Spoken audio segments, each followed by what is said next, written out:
वर्णिवेशरमणीय दर्शनं मन्दहासरुचिराननाम्बुजं पूजितं सुरनरोत्तमैर्मुदा धर्मनन्दनमहं विचिन्तये। असतो मा षड्गमय तमसो मा ज्योतिर्गमय मृत्युर्मा अमृतं गमयः। ओम शांति शांति शांति।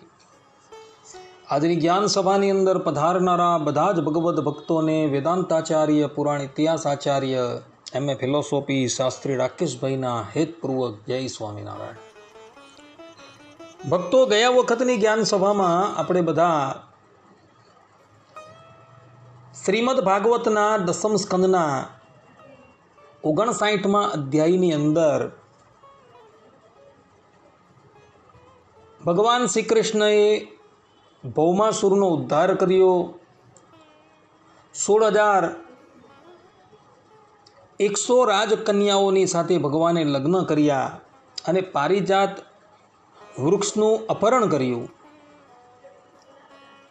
એ સંબંધી આપણે કથા જે છે શ્રવણ કરતા હતા અને એની અંદર તમને બધાને આ ભૌમાસુરની ઉત્પત્તિ, 16,100 કન્યાના પૂર્વજન્મની વાત તથા પારિજાત વૃક્ષ અર્થાત કે કલ્પવૃક્ષ એ ક્યાંથી પ્રગટ થયું એ બધી વાત જે છે એ વિભિન્ન પુરાણોના માધ્યમથી તમને શ્રવણ કરાવી. હવે આજે આપણે આ પારિજાતનું વૃક્ષ જે છે એને ભગવાન શ્રી કૃષ્ણ દ્વારકામાં કેવી રીતના લાવ્યા તથા ભગવાન શ્રી કૃષ્ણએ મૂરદાનવનો, ભૌમાસુરનો વધ કેવી રીતના કર્યો વગેરે વગેરે કથા જે છે આજે આપણે શ્રવણ કરીએ. ભક્તો, આ પારિજાત વૃક્ષની જે મુખ્ય કથા જે છે એ હરિવંશ પુરાણની અંદર તથા વિષ્ણુ પુરાણની અંદર અધ્યાય 66 થી 69ની અંદર જોવા મળે છે. તો આ કથા જે છે આપણે મૂળથી જોઈએ, કારણ કે ગ્રંથાંતરે ટીકા, એક ગ્રંથની અંદર જે વસ્તુ અનુપલબ્ધ હોય અને બીજા ગ્રંથની અંદર જો એ વસ્તુ જોવા મળતી હોય તો ત્યાંથી ગ્રહણ કરી લેવી. શ્રીમદ ભાગવતની અંદર પારિજાત વૃક્ષની કથા જે છે એ સંક્ષિપ્તમાં છે, જ્યારે વિષ્ણુ પુરાણની અંદર અને હરિવંશની અંદર એ કથા બહુ વિસ્તારથી આપવામાં આવેલી છે. વાત એવી હતી કે એક વખત ભગવાન શ્રી કૃષ્ણ, માતા રૂકમણી, એમના પુત્રો અને ભાઈઓની સાથે પ્રભુ રૈવતાચલની ઉપર પધારે છે. રૈવતાચલ એટલે કે ગિરનાર. ભક્તો, આ ગિરનાર પર્વત જે છે ને એ સંપૂર્ણ ભગવાન શ્રી કૃષ્ણની પ્રસાદીનો છે. ભગવાન શ્રી કૃષ્ણ તથા બળદેવજી અનેકો વખત આ પર્વતની ઉપર પધારેલા છે ને પર્વત જે છે બહુ જ વિસ્તૃત છે. એની કથા હું અગાડી તમને કહી ચૂકેલું છું.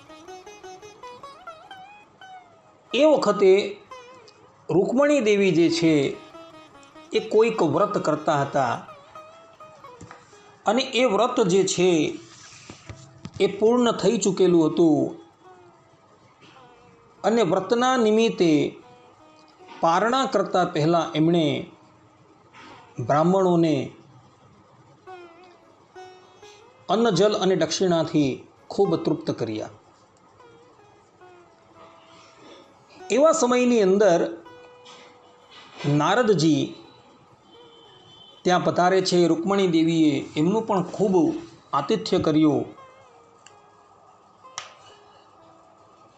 તે સમયે નારદજીના હાથની અંદર એક બહુ સુંદર મજાનું પુષ્પ હતું. જે પુષ્પ એવો સ્વર્ગ લોકમાંથી લાવેલા હતા અને એ પુષ્પ જે છે એ પારિજાત વૃક્ષનું હતું. નારદજીએ એ પુષ્પ જે છે એ ભગવાન શ્રી કૃષ્ણને અર્પણ કર્યું અને ભગવાન શ્રી કૃષ્ણએ એ પારિજાત વૃક્ષનું પુષ્પ જે છે એ રૂકમણી દેવીને અર્પણ કર્યું.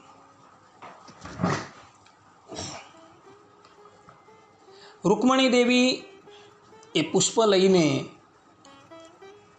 પોતાના વાળની અંદર મૂકે છે. દેવર્ષિ નારદ કહે છે કે દેવી, આ પુષ્પ જે છે એ ક્યારેય પણ કરમાશે નહીં, એ હંમેશા સુગંધિત રહેશે અને રાત્રિને વિશે અંધકારની અંદર એ દીવાનું કામ કરશે. જે વ્યક્તિ આ પુષ્પને ધારણ કરે છે એને ક્યારેય પણ ક્ષુધા, પીપાસા અને વૃદ્ધાવસ્થા આવતી નથી. તમે શ્રી કૃષ્ણ ભગવાનને અત્યંત પ્રિય છો એટલે આ પુષ્પ જે છે એઓએ તમને સમર્પિત કર્યું છે. આ પ્રમાણે જ્યારે નારદજી કહેતા હતા ત્યારે એ સ્થાનની ઉપર ભગવાન શ્રી કૃષ્ણના બીજા એક પટરાણી સત્યભામાની એક દાસી જે છે એ ત્યાં ઉપસ્થિત હતી. અને દાસી જે છે એ આ બધી વાત સાંભળી જાય છે અને એ મહેલમાં આવે છે અને સત્યભામાને બધી વાત કરે છે. સત્યભામાજી હંમેશા રૂકમણી દેવી સાથે સ્પર્ધા કરતા હતા. એમને થોડો અહંકાર હતો પોતાના રૂપનો, પોતાના પાતિવ્રતનો અને પોતાની પાસે જે ધન છે તેનું. અગાડી હું કથા કહેવીશ એની પણ.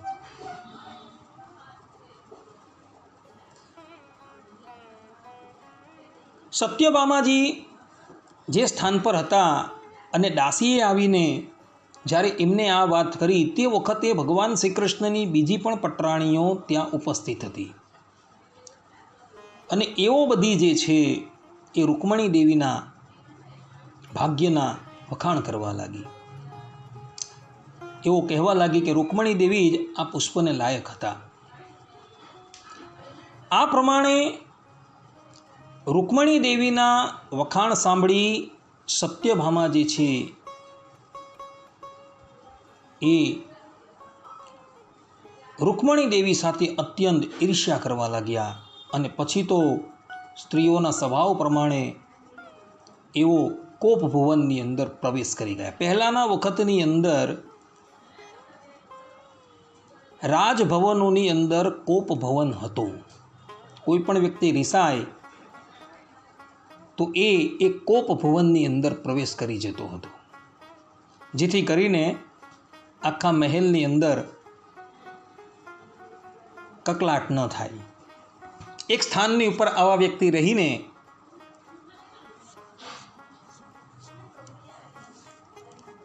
પોતાનો કોપ જે છે એ પ્રગટ કરતા હતા. સત્યભામાજી તો કોપ ભવનમાં ગયા, પોતાના વસ્ત્ર જે છે, પોતાના કિંમતી વસ્ત્ર એક બાજુ કાઢી નાખ્યા અને પોતાના શરીરની ઉપર એમણે એક શ્વેત વસ્ત્ર ધારણ કરી લીધું. પોતાના ઘરેણાં જે છે એ પણ આમ તેમ ફેંકી દીધા. એવા જ સમયની અંદર ભગવાન શ્રી કૃષ્ણ જે છે એ ત્યાં પધારે છે. દાસીઓ દ્વારા સમાચાર પ્રાપ્ત થાય છે કે મહારાણી જે છે એ અત્યારે કોપ ભવનની અંદર પ્રવેશેલા છે. ભગવાન શ્રી કૃષ્ણ કોપ ભવનમાં આવે છે અને સત્યભામાને મનાવે છે. સત્યભામા કહે છે કે હું તો તમને ક્યારેય પણ માનીતી છું જ નહીં. હું તો હંમેશા તમને અણમાનીતી છું. એટલે જ તો તમે પારિજાત વૃક્ષનું પુષ્પ જે છે એ રૂકમણી દેવીને અર્પણ કરી દીધું. ભગવાન શ્રી કૃષ્ણ કહે છે કે એમાં આટલી બધી ઈર્ષ્યા કરવાની શું જરૂર છે? હું તારે માટે આખું વૃક્ષ લઈને આવીશ, તું એની ચિંતા નહીં કર. પોતાના ભરતા થકી આ પ્રમાણે કહેવાયું એટલે રૂકમણીજીની સાથે ઈર્ષ્યા કરનારા સત્યભામા અત્યંત આનંદમાં આવી ગયા. એમણે શીઘ્રાતિ શીઘ્ર માંગલિક વસ્ત્ર ધારણ કરી લીધા અને પછી સજી ધજીને એ શ્રી કૃષ્ણ ભગવાનની પાસે આવે છે અને કહે છે કે સ્વામી, ઇન્દ્રદેવના બગીચાની અંદર જે પારિજાત વૃક્ષ છે એ લાવીને આપણે આપણા દ્વારકાની અંદર મારા ઉદ્યાનની અંદર રોપીએ. ભગવાન શ્રી કૃષ્ણ કહે ભલે, કોઈ વાંધો નહીં.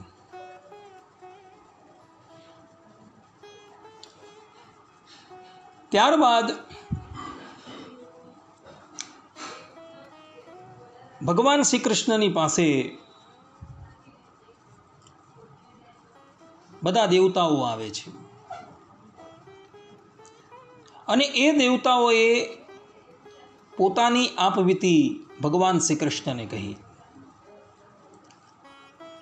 દેવતાઓ કહે છે કે પ્રભુ, ભૌમાસુરે વરુણનું છત્ર, માતા અદિતિના કુંડળ અને મેરુ પર્વત પર સ્થિત દેવતાઓનું મણિ પર્વત નામકનું સ્થાન જે છે એ છીનવી લીધું છે. માટે કૃપા કરીને આપ ભૌમાસુરનો વધ કરો અને અમને અમારી વસ્તુઓ જે છે એ પાછી અપાવો. એ વખતે ભગવાન શ્રી કૃષ્ણ દેવતાઓની વિનંતી સાંભળી ગરુડજીને પોતાની પાસે બોલાવે છે અને ગરુડજીને તથા સત્યભામાને લઈને ભગવાન શ્રી કૃષ્ણ નરકાસુરની રાજધાની પ્રાગ જ્યોતિષપુર છે ત્યાં પધારે છે. આ વખતે ભગવાન શ્રી કૃષ્ણ સત્યભામાજીને સાથે કેમ લઈ ગયા? એનું કારણ જે છે એ અન્ય પુરાણોમાં આપેલું છે. એક કારણ તો પારિજાત વૃક્ષ લેવા માટે ભગવાન સ્વર્ગમાં જવાના હતા અને બીજું કારણ એ છે કે સત્યભામા જે છે એ પોતે પૃથ્વીના અંશથી પ્રગટ થયા છે. હું અગાડી તમને એમની ઉત્પત્તિની કથા કહી ચૂકેલો છું. વિભિન્ન પુરાણોની અંદર એમના પ્રાગટ્યની વિભિન્ન કથાઓ આવે છે. તેમાં એક જગ્યાએ કથા પણ આવે છે કે એઓ પૃથ્વીના અંશથી પ્રગટ થયા હતા.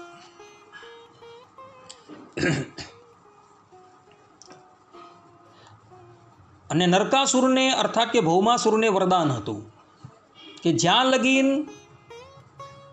એની માતા એને મારવા માટે ન કહે ત્યાં લગીન એનું મૃત્યુ ન થાય. સર્વજ્ઞ એવા ભગવાન આ બધી જ વાત જાણતા હતા. ને નરકાસુર જે છે એ ભગવાન શ્રી કૃષ્ણનો જ દીકરો છે. વરાહ અવતારની અંદર એનું પ્રાગટ્ય થયું હતું. પૃથ્વી દેવીનો સ્પર્શ થતા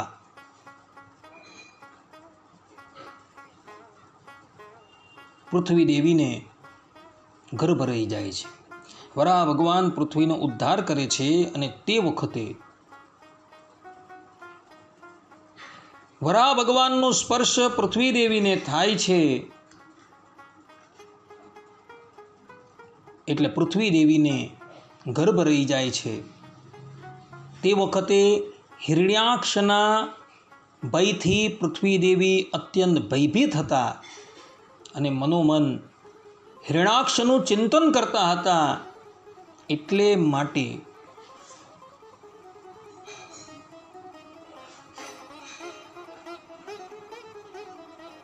પૃથ્વી દેવીના ગર્ભની અંદર એક અસુર આવીને બિરાજમાન થઈ ગયો હતો. આ વાત વિષ્ણુ પુરાણ અંશ 5:29 અંદર કહેલી છે. અને પછી એણે પ્રગટ થઈ ભારે તપસ્યા કરી અને બ્રહ્મદેવ થકી વરદાનની પ્રાપ્તિ કરી અને વરદાનની અંદર એણે એવું જ માગેલું હતું કે જ્યાં લગીન મારી માતા મને મારવાની આજ્ઞા ન આપે ત્યાં લગીન મારો વધ ન થાય. આ પ્રમાણેનું વરદાન ભૌમાસુરે માગેલું હતું. ભક્તો, છોરું કુછોરું થાય પરંતુ માતા કુમાતા ક્યારેય ન થાય. અને પોતાના આ વરદાનને લઈને ભૌમાસુર અજય થઈ ગયો હતો અને પાછા પૃથ્વી દેવીએ એમને અત્યંત સુરક્ષિત પણ કરી દીધું હતું. શ્રીમન નારાયણની તપસ્યા કરી પૃથ્વી દેવીએ શ્રીમન નારાયણ પાસેથી નારાયણ અસ્ત્રની પ્રાપ્તિ કરેલી હતી અને એ નારાયણ અસ્ત્ર જે છે એ પૃથ્વી દેવીએ પોતાના પુત્ર નરકાસુરને અર્પણ કરી દીધેલું. અને નારાયણ અસ્ત્રનો સામનો કરવાની શક્તિ જગતની અંદર કોઈની પાસે નથી. એ વાત જે છે બીજા પુરાણોની અંદર આવે છે. એટલે આ વખતે પૃથ્વીના અંશથી પ્રગટ થયેલા સત્યભામાને લઈને ભગવાન શ્રી કૃષ્ણ નરકાસુરનો વધ કરવા માટે પધારે છે. ભગવાન શ્રી કૃષ્ણ સત્યભામા અને ગરુડજી ત્રણેય જણા ભૌમાસુરની રાજધાની પ્રાગ જ્યોતિષપુર આવે છે. નગરના રક્ષણ માટે ભૌમાસુરે 6 કિલ્લા બનાવેલા હતા અને એ 6 કિલ્લા કોઈ પણ સામાન્ય વ્યક્તિ જે છે એ ભેદન ન કરી શકે એવા મજબૂત હતા. પહેલો ગિરી દુર્ગ હતો કે ચારે બાજુ પર્વતોની હારમાળા. બીજો શસ્ત્ર દુર્ગ, જે ચારે બાજુ વિવિધ પ્રકારના શસ્ત્રો લઈને સૈનિકો ઊભા હોય એવો દુર્ગ. ત્રીજો જલ દુર્ગ, કે પાણીની ઊંડી જલ ભરેલી ખાઈઓનો જે હોય. પાંચમો અગ્નિ દુર્ગ, જેની ચારેય બાજુ અગ્નિ સળગતો હોય. પાંચમો પવન દુર્ગ, કે વાયુની ભયંકર ગુમરીઓ અને ધૂળની ડમરીઓ ઉડતી હોય. અને છઠ્ઠો જે છે એ મૂર પાસ દુર્ગ, હજારોની સંખ્યામાં મૂર દાનવના 1000 ઢળ પાસથી એ વિતળાયેલો હતો. આ પ્રકારે એની નગરી જે છે એ 6 દુર્ગોથી રક્ષણ થતી હતી. વર્તમાનમાં આ પ્રાગ જ્યોતિષપુર જે છે એ આસામના નામથી ઓળખાય છે. પહેલાંના રાજાઓ પોતાની પ્રજાની સુરક્ષા પર વધારે ધ્યાન આપતા હતા અને એટલે માટે રાજનીતિમાં કેવા દુર્ગો બનાવવા એ વિશે વિસ્તૃત રીતે કહેવાયું છે. અને એ પ્રમાણે રાજાઓ જે છે પોતાની નગરીની ચારેય બાજુ આ પ્રમાણે દુર્ગની રચના કરતા હતા, જેથી કરીને શત્રુ જે છે એ ક્યારેય પણ નગરીની અંદર આવી જ ન શકે. ભગવાન શ્રી કૃષ્ણ પ્રાગ જ્યોતિષપુર પધાર્યા. ભગવાને જોયું કે ભૌમાસુરની નગરી જે છે એ 6 પ્રકારના દુર્ગથી સુરક્ષિત છે. ભગવાન શ્રી કૃષ્ણએ પોતાની ગદા દ્વારા સર્વપ્રથમ ગિરી દુર્ગને ભેદી નાખ્યો અને શસ્ત્રોના મોરચાને બાણ વડે છિન્ન ભિન્ન કરી નાખ્યો. સુદર્શન ચક્ર દ્વારા અગ્નિદુર્ગ, જલદુર્ગ અને વાયુના કિલ્લાનો પણ ભગવાને નાશ કરી નાખ્યો. આ પ્રમાણે 5 દુર્ગો જે છે એ ભગવાને નાશ કરી નાખ્યા અને ભગવાન જે છે એ 6ઠ્ઠા દુર્ગની અંદર પ્રવેશ કરે છે. 6ઠ્ઠા દુર્ગની અંદર મૂર નામના દૈત્યએ હજારોની સંખ્યામાં દ્રળ પાસથી એ નગરીને બાંધી દીધી હતી.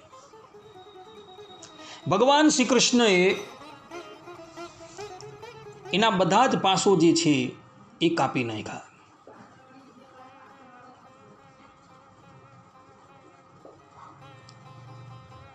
આ પ્રમાણે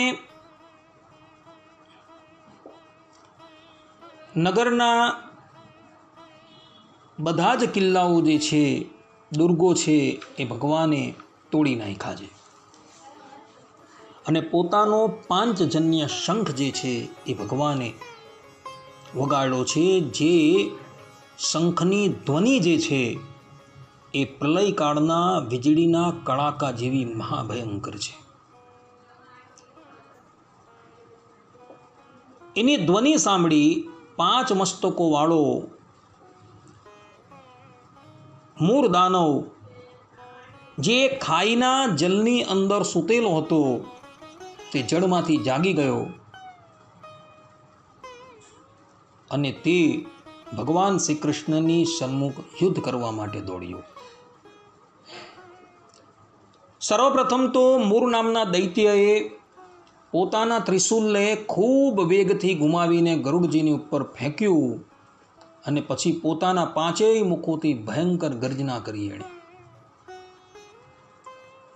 એના સિંગનાદથી 10 દિશાઓ જે છે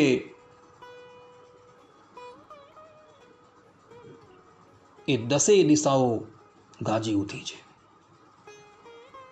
ભગવાન શ્રી કૃષ્ણએ જોયું કે મૂર દૈત્યનું ત્રિશૂલ બહુ વેગથી ગરુડ તરફ આવી રહ્યું છે, ત્યારે ભગવાને પોતાના હસ્ત કૌશલ દેખાડતા થકા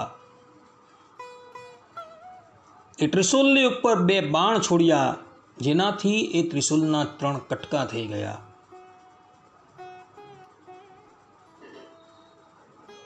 અને ભગવાને પછી મૂર દૈત્યના મુખની ઉપર બાણોનો મારો ચલાવ્યો.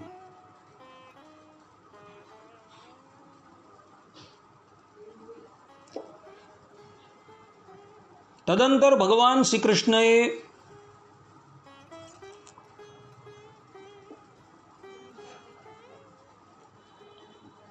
જે બાણ છોડેલા હતા એ બાણની તો મૂર દૈત્ય પર કઈ અસર થઈ નહીં. એણે ગદા લીધી અને ગદાનો પ્રહાર ભગવાન શ્રી કૃષ્ણની ઉપર કર્યો, પરંતુ એની ગદા શ્રી કૃષ્ણ તરફ આવે એ પહેલાં ભગવાન શ્રી કૃષ્ણએ પોતાની ગદા ચલવી દીધી અને એની ગદાના 1000 ટુકડા કરી નાખ્યા. અસ્ત્ર શસ્ત્રથી હીન થઈ ગયેલો મૂર દાનવ જે છે એ પોતાના 2 હાથ પહોળા કરી ભગવાન શ્રી કૃષ્ણની સન્મુખ દોડે છે. ભગવાન શ્રી કૃષ્ણ પછી પોતાનું સુદર્શન ચક્ર ચલવે છે અને મૂર દાનવના મસ્તકના ટુકડે ટુકડા કરી નાખે છે. મૂર દાનવ મૃત્યુ પામ્યો એટલે મૂર દાનવના 7 પુત્રો જે છે, જેનું નામ છે તામ્ર, અંતરિક્ષ, શ્રવણ, વિભાવસુ, વસુ, નભસ્વાન અને અરુણ, એ બધા પોતાના પિતાના મૃત્યુથી અત્યંત આકુળ વ્યાકુળ થઈ ગયા છે અને પોતાના પિતાના મૃત્યુનો બદલો લેવા માટે પીઠ નામના સેનાપતિને આગળ કરી એ લોકો ભગવાન શ્રી કૃષ્ણની ઉપર હુમલો કરે છે.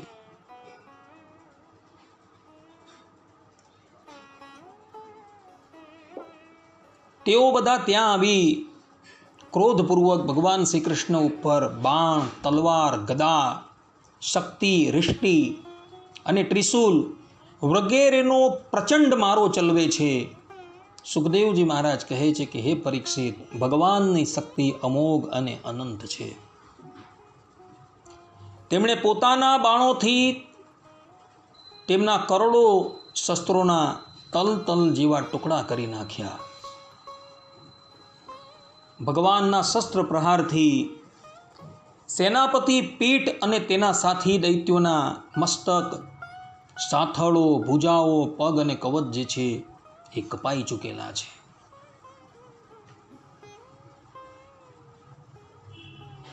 મૂર નામના 7 દીકરાઓનો ભગવાન શ્રી કૃષ્ણએ સંહાર કરી દીધો. નરકાસુરે જોયું કે ભગવાન શ્રી કૃષ્ણના બાણોથી અને એમના ચક્રોથી અમારા બધા જ સેનાપતિઓ જે છે એ કાળના મુખમાં ચાલ્યા ગયા છે. એટલે એ એક વિશાળ સેના લઈને ભગવાન શ્રી કૃષ્ણની પાસે આવે છે.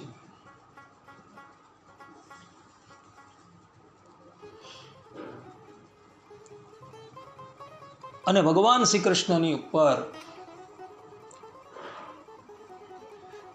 એ બધા જ સૈન્યો અને નરકાસુર વિભિન્ન પ્રકારના અસ્ત્ર શસ્ત્રોનો પ્રહાર કરે છે. એ વખતે ભગવાન શ્રી કૃષ્ણ નરકાસુરની સાથે મધ્યમ ગતિએ યુદ્ધ કરતા હોય છે. બીજા પુરાણોની અંદર આ વાત લખેલી છે. કારણ કે એક રીતે જોવા જાય તો નરકાસુર એ ભગવાન શ્રી કૃષ્ણનો જ દીકરો છે. વરાહ અવતારની અંદર એનું પ્રાગટ્ય પૃથ્વી દેવી થકી થયું છે. સત્યભામા ભગવાન શ્રી કૃષ્ણની સાથે છે.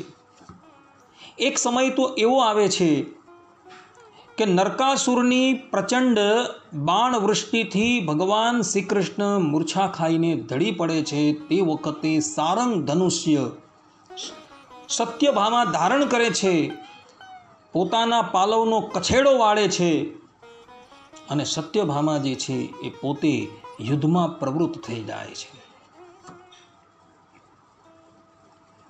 એ વખતે ગરુડજી જે છે એ ગરુડજી પણ પોતાની ચાંચુના પ્રહારથી કેટલાય હાથીઓને ધ્વંસ કરી નાખે છે. ભગવાન શ્રી કૃષ્ણની મૂર્છા થોડા સમયની અંદર ટળે છે. ભગવાન શ્રી કૃષ્ણ જુએ છે તો સત્યભામા યુદ્ધ કરતા હોય છે.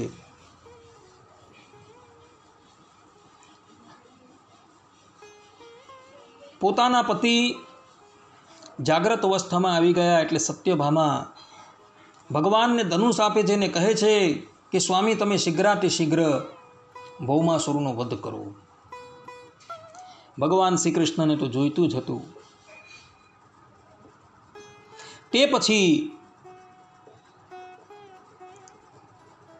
ભગવાન શ્રી કૃષ્ણ જે છે એ ભૌમાસુરનો વધ કરવા માટે તૈયાર થાય છે. પરંતુ આ તરફ ભૌમાસુર પણ તૈયાર હતો. એણે પણ પોતે હાથની અંદર એક ત્રિશૂલ ગ્રહણ કરી લીધું અને જેવું એ ત્રિશૂલ ભગવાન શ્રી કૃષ્ણની ઉપર એ છોડવા માટે તૈયાર થયો ત્યાં જ ભગવાન શ્રી કૃષ્ણએ એના પર સુદર્શન ચક્ર ચલવી દીધું અને એ સુદર્શન ચક્ર જે છે એ ચક્ર ભૌમાસુરનું મસ્તક જે છે એ કાપી નાખે છે.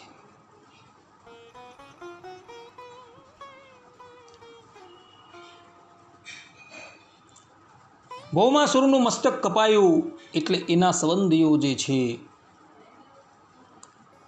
એ બધા અરે રે પુકાર કરી ઉઠે છે અને ઋષિ મુનિઓ બધા જે છે એ અંતરિક્ષમાં રહ્યા તકા ભગવાનને સાધુવાદ આપે છે.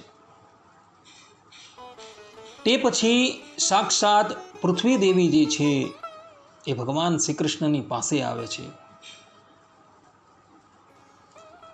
તેઓ સાથે ભૌમાસુરના પુત્ર ભગદત્તને પણ લઈને આવેલા હોય છે. અદિતિ માતાના કુંડળ, વરુણદેવનું છત્ર ઇત્યાદિ પણ એ લઈને આવેલા હોય છે. એવો ભગવાન શ્રી કૃષ્ણને પગે લાગે છે અને ભગવાનની સ્તુતિ કરતા કહે છે, નમસ્તે દેવ દેવેશ શંખ ચક્ર ગદાધર ભક્તે છુપાત રૂપાય પરમાત્મન નમોસ્તુતે. નમઃ પંકજનાભાય નમઃ પંકજમાલિને નમઃ પંકજનેત્રાય નમસ્તે પંકજાંગ્રયે. નમો ભગવતે તુભ્યં વાસુદેવાય વિષ્ણવે પુરુષાયાદિબીજાય પૂર્ણબોધાય તે નમઃ. આ પ્રમાણે ભગવાન શ્રી કૃષ્ણની એવું સ્તુતિ કરે છે અને પ્રભુને કહે છે કે પ્રભુ, આ ભૌમાસુરનો પુત્ર બગદત્ત જે છે એ અત્યંત ભયભીત થઈ ગયો છે. હું તેને આપના ચરણ કમળોની પાસે લઈ આવેલી છું, માટે પ્રભુ આપ એની રક્ષા કરો અને તમારો અભય કર કમળ જે છે એ એના મસ્તક પર પધરાવો. સુખદેવજી મહારાજ કહે છે કે હે પરીક્ષિત, જ્યારે પૃથ્વી દેવીએ ભક્તિ ભાવથી વિનમ્ર થઈને આ પ્રમાણે ભગવાનની સ્તુતિ કરી, ત્યારે ભગવાને ભગદત્તને અભયદાન આપી દીધું છે. અને તે પછી પૃથ્વી દેવી પાસેથી વરુણનું છત્ર, અદિતિ માતાના કુંડળ અને વિવિધ પ્રકારની ભેટો ગ્રહણ કરી ભગવાન શ્રી કૃષ્ણ સ્વર્ગની અંદર જવા માટે તૈયાર થતા હોય છે. તેવા જ સમયની અંદર ભક્તો એક ઘટના બને છે. ભક્તો, આ ઘટના જે છે એ શ્રીમદ ભાગવતના 10મ સ્કંદના 59મા અધ્યાયની અંદર નથી, પરંતુ પારિજાત અપહરણની વિસ્તારથી કથા જે છે એ કથા સ્કંદ પુરાણના માહેશ્વર ખંડના અધ્યાય 58 થી 60ની અંદર પણ આવે છે અને એની અંદર આ વિસ્તૃત કથા જે છે જોવા મળે છે. ભગવાન શ્રી કૃષ્ણ ભૌમાસુરનો વધ કરી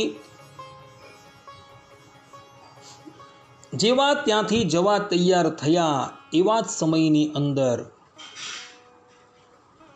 મોર દાનવની દીકરી જે છે, જેનું નામ હતું કામ કટંકટા,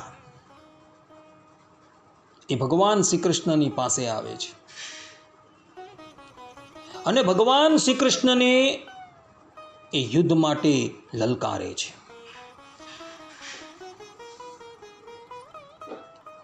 મોર દાનવની દીકરી કામ કટંકટા એ પરાક્રમની અંદર મોર દાનવ જેવી જ હોય છે. ભગવાન શ્રી કૃષ્ણ એની ચુનૌતી જે છે એ સ્વીકાર કરે છે અને પછી એ બંને વચ્ચે ભયંકર યુદ્ધ શરૂ થાય છે.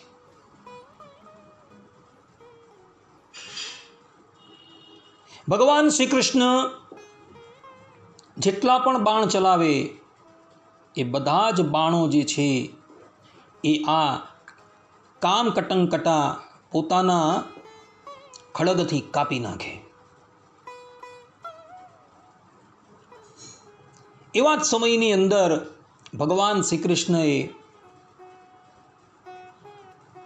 પોતાના સનાતન આયુધ એવા ચક્રને યાદ કર્યું, એટલે સુદર્શન ચક્ર ભગવાન શ્રી કૃષ્ણના વરદ હસ્તની અંદર આવી ગયું અને જ્યાં ભગવાન શ્રી કૃષ્ણ એ સુદર્શન ચક્ર ભૌમાસુરના મંત્રી મોર દાનવની દીકરી પર ચલાવવા જાય છે, ત્યાં જ પ્રાગ જ્યોતિષપુરના અધિપતિ ભૌમાસુરના આરાધ્ય દેવી અને મોર દાનવના આરાધ્ય દેવી, જેનું નામ હતું કામાખ્યા, એ મધ્યમાં આવી જાય છે. ભક્તો, આ કામાખ્ય દેવીનું એક નામ કામાક્ષી દેવી પણ છે અને આજે પણ તમે જોજો આસામની અંદર એ કામાક્ષી દેવીનું મંદિર જે છે એ આવેલું છે.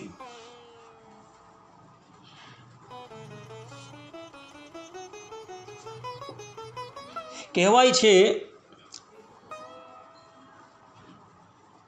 કે ભગવાન શંકરના પત્ની સતી દેવી દક્ષના યજ્ઞની અંદર બળી મુવા અને ભગવાન શ્રી કૃષ્ણ ઉન્મત્તની જેમ સતીના દેહને હાથમાં લઈને ત્રિભુવનની અંદર ફરતા હતા, ત્યારે ભગવાન વિષ્ણુ જે છે એ પોતાના ચક્રથી સતી દેવીના દેહના ટુકડે ટુકડા કરી નાખે છે અને એમાંથી સતી દેવીના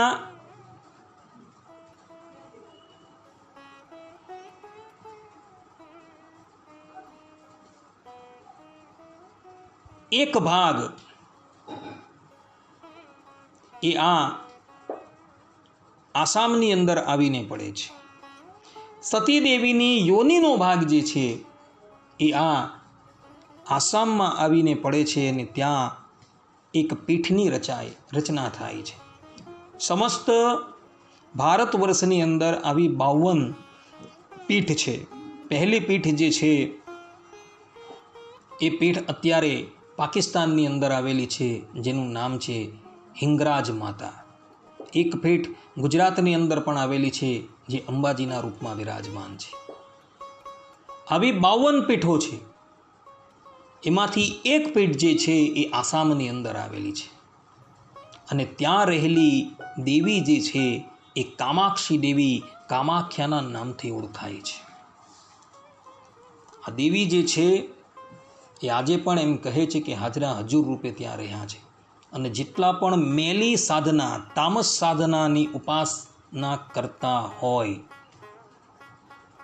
એ લોકોની આરાધ્ય દેવી જે છે એ આ કામાક્ષી દેવી છે.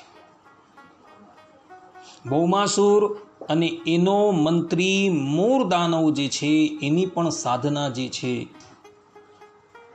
એ તામસ સાધના હતી.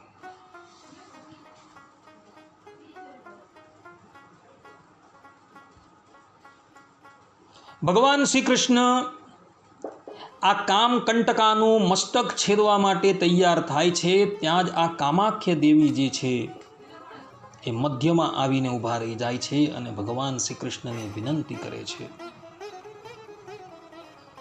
કે પ્રભુ આનો વધ ન કરજો, આ મારી આશ્રિત છે. ભગવાન શ્રી કૃષ્ણ દેવીને કહે છે કે તો એને કહો કે યુદ્ધમાંથી નિવૃત્ત થઈ જાય. કામાક્ષી દેવી કામ કટંકાની પાસે આવે છે અને કહે છે કે બેટા તું યુદ્ધમાંથી નિવૃત્ત થઈ જા, આ શ્રી કૃષ્ણ કોઈ સામાન્ય નથી, એ અનંતકોટી બ્રહ્માંડની ઉત્પત્તિ, સ્થિતિ અને પ્રલય કરનારા છે.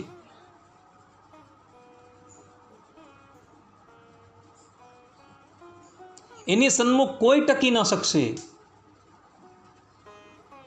આ પ્રમાણે દેવીની વાત સાંભળી કામ કટંકટા પોતાના અસ્ત્ર શસ્ત્ર જે છે એ ભગવાન શ્રી કૃષ્ણના ચરણમાં મૂકી દે છે. ભગવાન શ્રી કૃષ્ણ એના આ વિવેકથી અત્યંત પ્રસન્ન થાય છે અને એને આશીર્વાદ આપે છે અને કહે છે કે તું ભૌમાસુરના પુત્ર ભગદત્તથી સન્માનિત થઈ અહીં જ નિવાસ કરીને રહે. સમય જતા હું તારા લગ્ન જે છે એ મારા પૌત્રની સાથે કરાવીશ.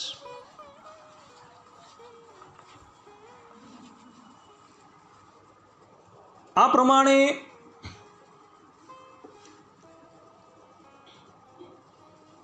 ભગવાન શ્રી કૃષ્ણ આશીર્વાદ આપી ત્યાંથી જતા રહે છે.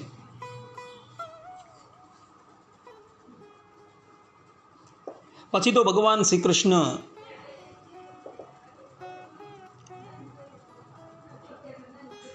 ભૌમાસુરના અંતપુરમાં આવે છે અને અંતપુરમાં આવે છે ત્યાં ભૌમાસુરે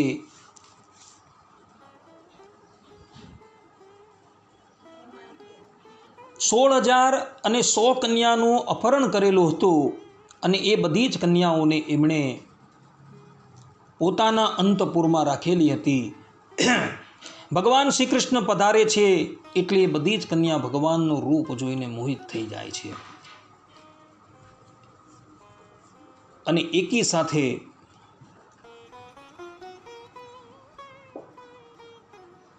એ ભગવાનનું વર્ણન કરે છે. ભગવાન શ્રી કૃષ્ણએ પણ રામા અવતારની અંદર, નરનારાયણ અવતારની અંદર આ બધી જ કન્યાઓને જે વરદાન આપેલું હતું તથા દેવર્ષિ નારદજીએ, અષ્ટાવક્ર ઋષિએ એઓને જે વરદાન આપેલું હતું એ વરદાનને ચરિતાર્થ કરવા માટે ભગવાન 16,000 અને 100 રૂપ ધારણ કરી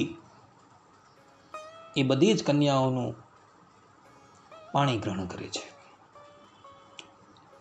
અને પછી એ બધી જ કન્યાઓને ભગવાન દ્વારકા વિદાય કરે છે. તે પછી ભગવાન શ્રી કૃષ્ણ સ્વર્ગની અંદર આવે છે અને સ્વર્ગની અંદર આવી માતા અદિતિને એમના કુંડળ જે છે એ પરત કરે છે. વરુણને એમનું છત્ર જે છે એ પરત કરે છે. દેવતાઓએ જોયું કે સાક્ષાત પરબ્રહ્મ પરમાત્મા ભગવાન શ્રી કૃષ્ણ આજે સ્વર્ગમાં પધારેલા છે. એ લોકો ભગવાનનું સ્વાગત કરે છે. એવા સમયની અંદર સત્યભામા જે છે એ સ્વર્ગની અંદર, સ્વર્ગના ઉદ્યાનની અંદર આમ તેમ ફરતા હતા.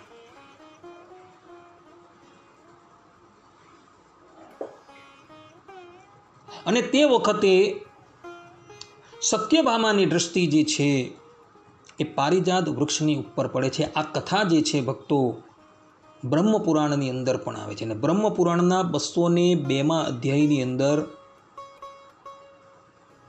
આ પારિજાત હરણની કથા જે છે એ પણ ત્યાં વિસ્તારથી આપવામાં આવેલી છે.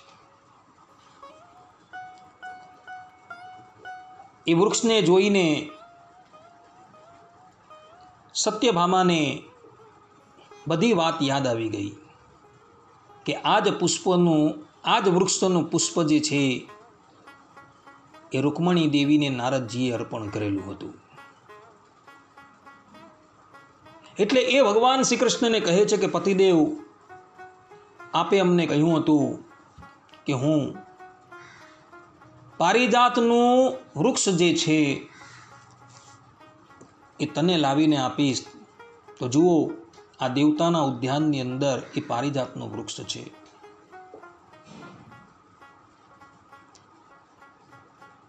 તો કૃપા કરીને આપણે આને દ્વારકા લઈ જઈએ. ભગવાન શ્રી કૃષ્ણએ એ વૃક્ષને ઉખાડ્યું અને જ્યારે વૃક્ષને ઉખાડતા હતા ત્યારે સત્યભામાએ દેવરાજ ઇન્દ્રના સેવકોને કહ્યું કે આ ઉદ્યાનની સ્વામીની સચીને કહેજો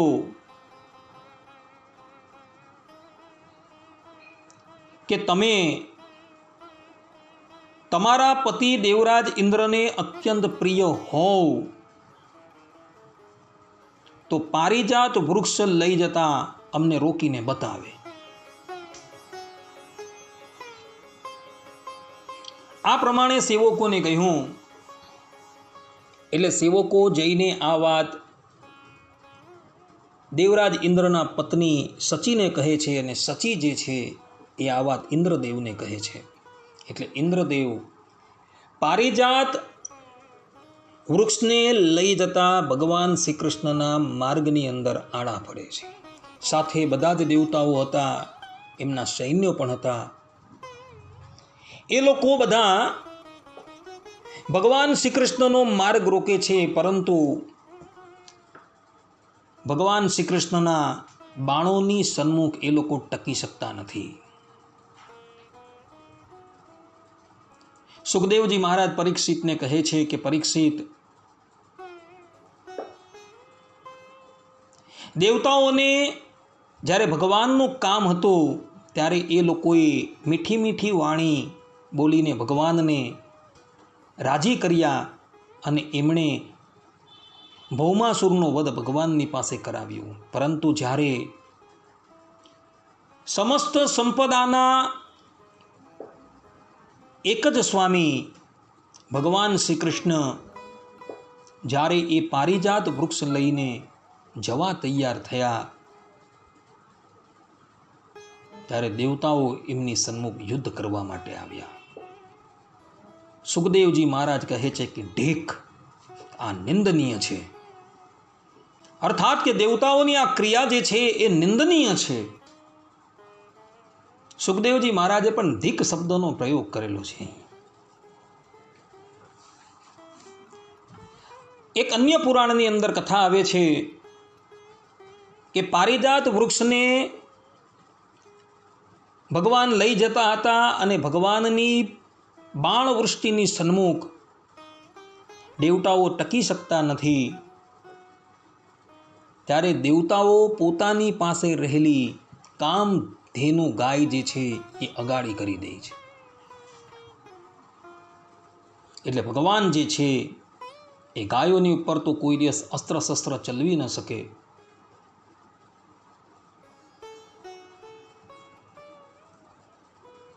અને ગાયની પછાડી રહીને દેવતાઓ જે છે એ ભગવાનની ઉપર અસ્ત્ર શસ્ત્ર જે છે એ ચલાવવા લાગ્યા. આ પ્રમાણે કપટપૂર્ણ યુદ્ધ થતું જોઈ ગરુડજી જે છે ક્રોધાયમાન થઈ જાય છે અને એ પોતે પોતાની ચાંચના પ્રહારથી કામધેનુ ગાયને ક્ષત વિક્ષત કરી દે છે. કારણ કે પક્ષી જે છે એનો અધિકાર છે પશુની સાથે લડવાનો. એટલે ગાય માતાના શરીરમાંથી રક્તની ધારા વહેવા લાગી અને એ રક્તની ધારા જે છે એ સ્વર્ગમાંથી ભૂતલ પર આવે છે અને એક વનસ્પતિના રૂપની ઉપર પરિણિત થઈ જાય છે. અને એ વનસ્પતિ એ બીજી કોઈ વનસ્પતિ નહીં પરંતુ એ જ તમાકુ છે. તમાકુના પાનનો વર્ણ જે છે એ રક્ત હોય છે. જોજો તમે. અને મહાત્માઓ કહે છે કે રક્ત જે છે અર્થાત કે સુરભી ગાયનું રક્ત જે છે એ જ તમાકુ રૂપે પરિણિત થયું હતું. એટલે તમાકુનું ભક્ષણ કરનારા જે છે એ ગૌમાંસનું ભક્ષણ કરે છે એમ યાદ રાખજો ભક્તો. માટે ક્યારેય પણ તમાકુ ગ્રહણ ન કરતા. અમે તો એવી વાત સાંભળી છે કે જે જગ્યાએ તમાકુની ખેતી થતી હોય ને એને વાડ કરવામાં આવતી નથી. કારણ કે તમાકુની ખેતી કરનારા જાણે છે કે તમાકુના પાકને ગધેડો પણ જે છે એ ખાવાનો નથી. પરંતુ મનુષ્ય જે છે એ એટલો બધો દુષ્ટ છે કે એ તમાકુ જે છે એ સેવન કરે છે. એટલે ગધેડા કરતા જાય એવું છે એમ નક્કી થઈ ગયું.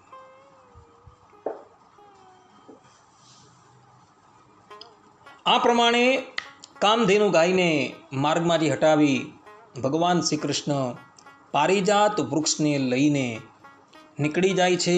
એવો દ્વારકામાં આવે છે અને દ્વારકામાં આવી સત્યભામાના મહેલના ઉદ્યાનની અંદર એ વૃક્ષ જે છે એને ભગવાન ત્યાં મૂકી દે છે. અને તે પછી ભગવાન શ્રી કૃષ્ણ જે છે એ હસ્તિનાપુર આવે છે. અર્થાત ઇન્દ્રપ્રસ્થ આવે છે. હસ્તિનાપુર અને ઇન્દ્રપ્રસ્થ જે છે એ આમ જોવા જાય તો એક જ છે. પરંતુ એકના બે વિભાગ થયા છે. ભગવાન શ્રી કૃષ્ણ ઇન્દ્રપ્રસ્થ આવે છે.